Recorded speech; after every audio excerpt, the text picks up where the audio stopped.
Hi guys. Welcome to my channel Mathstics. So ఏంటంటే ఏదైనా వస్తువు మన దగ్గర ఉన్నప్పుడు దాని వాల్యూ అనేది అస్సలు తెలియదు. ఎందుకంటే అది వస్తువైనా, టైం అయినా మన చేతిలో ఉన్నప్పుడు తెలీదు. చాలా ఎస్టిమేషన్స్‌తో చాలా గ్రోతింగ్ స్టెప్స్ తీసుకుంటాము. కానీ అవే మనల్ని ఆహ్, గ్రోత్ నుంచి కిందకి లాగుతూ ఉంటే ఆ పెయిన్ అనేది మామూలుగా ఉండదు. అసలు ఇలాంటి సిట్యుయేషన్స్ ఎందుకు మనం చేస్తాము?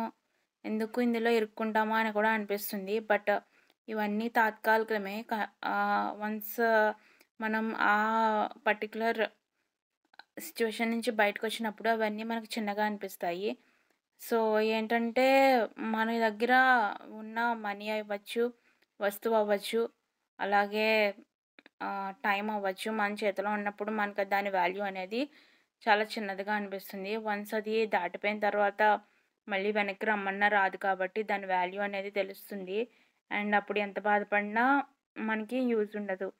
సో, బీ పేషెన్స్ అండ్ మన చేతిలో అవకాశాలున్నప్పుడే వాటిని మనం యూజ్ చేసుకోవాలి.